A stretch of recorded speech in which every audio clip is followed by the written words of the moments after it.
नमस्ते दोस्तों, मेरे सुनो गवर्नमेंट चैनल में आपका स्वागत है। मैं हूं अनीता चौहान, पत्नी Shri Prempal Singh Chauhan, deputy manager, National Fertilizers Limited, Nangal. आज के वीडियो में एम्प्लॉइज पेंशन स्कीम से संबंधित एक नई जानकारी देने के लिए मैं आप सबको मेरे हस्बैंड श्री प्रेमपाल सिंह चौहान से मिलवाती हूं, जो इस विषय के जानकार है। तो चलते हैं। दोस्तों नमस्कार, उम्मीद करता हूं आप सब लोग अच्छे से होंगे।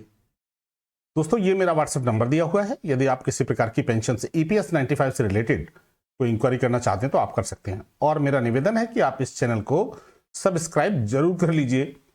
सब्सक्राइब करने के फायदे आप जानते ही हैं कि आपको नोटिफिकेशन भी दबा लीजिए कि आपको ऐसी कैलकुलेशंस आपको मिलती रहेंगी जिससे आपके डाउट क्लियर होते रहेंगे। चलिए अब हम कैलकुलेशन की तरफ चलते हैं।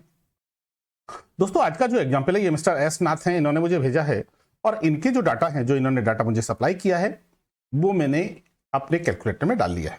तो ये इनका टोटल वेज है, ये 8.33% है, ये एडिशनल कंट्रीब्यूशन जो 1.16% है, एंड ये कंट्रीब्यूशन पेड है, एंड बाकी ये सब चीजें हमने अपने कैलकुलेटर में डाल दी है। देखिए ये कैलकुलेटर बिल्कुल सर्टिफाइड है और एक भी पैसे का सम 85 पैसे का या मतलब 50 पैसे से 80 पैसे के बीच में एक डिफरेंस आता है EPFO के कैलकुलेटर और हमारे कैलकुलेटर में। और ये जो है ना, ये एक पेज की सीट है, एक ही पेज की सीट में मैंने पूरे कैलकुलेटर को डेवलप किया है। ठीक है, चलते हैं हम इस टेबल में। टेबल 1 हमारी जो है उसमें हम ये देखते हैं कि हमें कितना पैसा जमा करना पड़ेगा, कितना इंटरेस्ट जमा करना पड़ेगा और कितना टोटल अमाउंट जमा करना पड़ेगा। तो हम चलते हैं टेबल 1 के एंड में। ये इनकी एंटायर सैलरी है थ्रू लाइफ, ये 8.33% है। 8.33% जो पैसा जमा करना है इनको, और ये 1.16% है। 2,36,666 रुपए ये इन्होंने अपनी कंपनी में टोटल जमा किया है EPFO के अंदर। जो अमाउंट हमारा 417,541 एंड 1250 होता है, यानी जो अमाउंट उन्होंने जमा किया है अभी तक वो है 2,36,666 रुपए। जो डिफरेंस अमाउंट इनको जमा करना है वो 3,71,365 रुपए है। और इस तरह विद इंटरेस्ट जो अमाउंट जमा करना है वो देखिएगा, हमें ये जमा करना है 7,25,571 रुपए। आप ठीक है जी। टेबल टू में इनके लास्ट महीने का वेज हमने ये दिया है 57,721, और ये टेबल 2 में हमने इसे पूरी कैलकुलेशन को समराइज करने का प्रयास किया है, जिससे इनको मिस्टर नाथ को यह समझने में आसानी रहे कि उनकी कैलकुलेशन किस प्रकार से की गई है, क्योंकि यहां से शायद इनको समझ में नहीं आएगा। और इसमें चूंकि ये लिखा हुआ है, एक एक चीज लिखी हुई है, इसलिए समझने में आसानी रहेगी। अब हम चलते हैं टेबल 3 में। टेबल 3 में हमने इनकी वैल्यू निकाली है, जो इन्होंने पैसा जमा किया है, जो इन्होंने EPFO में पैसा जमा किया है, जैसा कि मैंने ऊपर बताया, उसकी हमने वैल्यू निकाली है। और टेबल 4 में हमने एवरेज निकाले हैं। तो हम चलते हैं एवरेज देखते हैं, इनके एवरेज कितने बनते हैं और इनके पैसे की वैल्यू कितनी होती है। तो इनका जो एवरेज है वो 49,301 है 60 महीने का। ठीक है जी। और ये 12 महीने का एवरेज है 28,656 रुपए। और जो प्रेजेंट पेंशन के लिए एवरेज निकाला गया है वो इनका आता है 15,000 रुपए। ठीक है जी। अब हम टेबल 3 के एंड में जो इनकी वैल्यू कैलकुलेट होती है उस वैल्यू को हमने टेबल 5 में ले लिया है। ये टेबल 5 है, यानी 6,94,304 रुपए इनके पैसे की वैल्यू है। जिस दिन ये रिटायर हुए उस दिन तक, पहले केसेस में हमने जून 2024 तक निकाला हुआ था, लेकिन नहीं, अब हमने जिस दिन ये रिटायर हुए वहां तक की वैल्यू ली है। और 4,409 रुपए इनकी पेंशन है। तो 4,409 इनकी पेंशन है और इनका जो 7% इंटरेस्ट आता है वो 3,449 रुपए आता है। यानी इनकी रिकवरी हो जाएगी, लेकिन कितने साल में होगी? जिसमें पिछले मैंने एक कैलकुलेशन की थी जिसमें 58 साल तक रिकवरी होगी, और उस रिकवरी को देखने के लिए हम में से शायद कोई भी आदमी जिंदा नहीं रहेगा। लेकिन इनके केस में मैंने ये कैलकुलेट की है कि 5% से रिकवरी कितने दिनों में हो सकती है, 6% से कितने दिन में हो सकती है, और विदाउट इंटरेस्ट कितनी हो सकती है वो देखिए। ये हमने, यदि इनकी रिकवरी होती है, ये तो वो अमाउंट है टेबल 3 के एंड में 6,94,304 जो मैंने बताया इनके पैसे की वैल्यू है, और जबकि इन्होंने जमा किया है 2,36,666 रुपए, जैसा कि मैंने ऊपर भी बताया। अब हम देखते हैं इनकी रिकवरी का।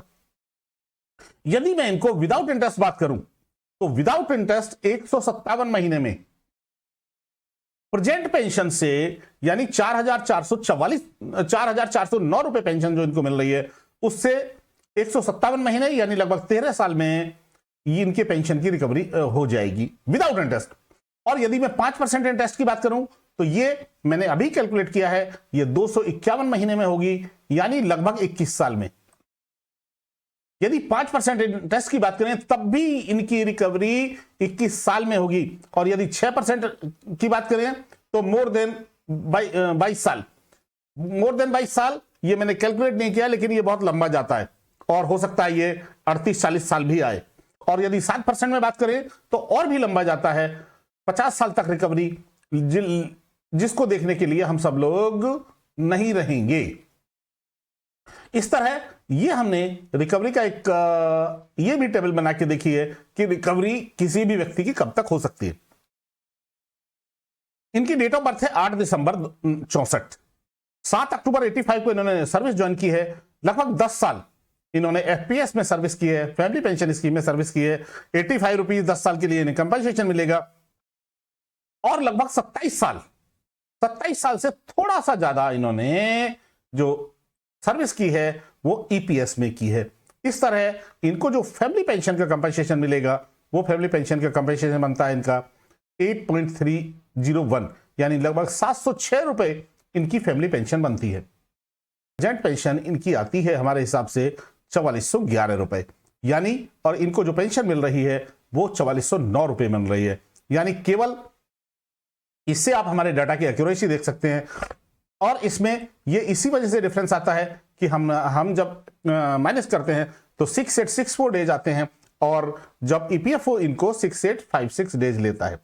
इसी तरह जब हम इनकी केस 2 यानी सुप्रीम कोर्ट के हिसाब से, ये मैंने ऊपर लिख भी दिया है यहां पे, अब यदि आप देखेंगे ये मैंने इसमें ऊपर लिख दिया है कि ये सुप्रीम कोर्ट के हिसाब से जो पेंशन कैलकुलेशन होती है वो है 21,184 रुपए।